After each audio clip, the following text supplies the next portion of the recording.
रायगडच्या कानाकोपऱ्यातील प्रत्येक घडामोड, सत्याचा शोध, जनतेचा आवाज. आता बातम्या सर्वात आधी, सर्वात वेगाने आणि सर्वात विश्वासार्ह पद्धतीने. ब्रेकिंग न्यूज, राजकारण, सामाजिक घडामोडी, अपघात, शैक्षणिक, सांस्कृतिक आणि विकासाच्या बातम्या पहा.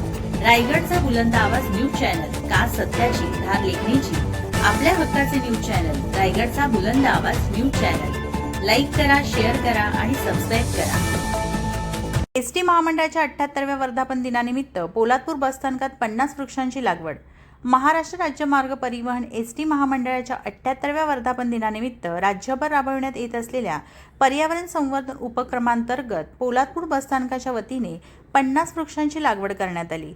या कार्यक्रमाला रायगड जिल्हा परिषद शिक्षण, अर्थ व शिक्षण सभापती श्री चंद्रकांत कळंबे, पोलादपूर पंचायत समिती सभापती श्री अविनाश शिंदे, नगरसेवक कृषी उत्पन्न बाजार समिती संचालक श्री लक्ष्मण मोरे, नगरसेवक श्री स्वप्नील भुवड, श्री प्रसाद इंगावळे, पंचायत समिती सदस्य श्री अनिल दळवी, राजेश डांगे, सुरेंद्र बांदल, सनस नाशीर, अन्य वाहतूक नियंत्रक श्री शशिकांत शांताराम सोनकर, श्री संजय ढिवारे तसेच प्रवासी वर्ग उपस्थित होते.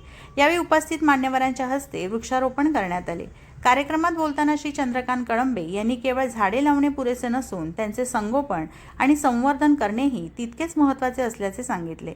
झाडांमुळे आपल्याला सावली, प्राणवायू, ऑक्सिजन मिळतो, तसेच पर्यावरणाचा समतोल राखण्यास मोठी मदत होते. त्यामुळे प्रत्येकाने वृक्षारोपणासोबतच वृक्ष संवर्धनाची जबाबदारी स्वीकारली पाहिजे, असे त्यांनी आवाहन केले. एसटी महामंडळाच्या वर्धापन दिनानिमित्त राबवण्यात आलेल्या उपक्रमाचे उपस्थितांनी स्वागत केले. पर्यावरण संरक्षणाचा संदेश देणारा हा उपक्रम यशस्वीरित्या पार पडला.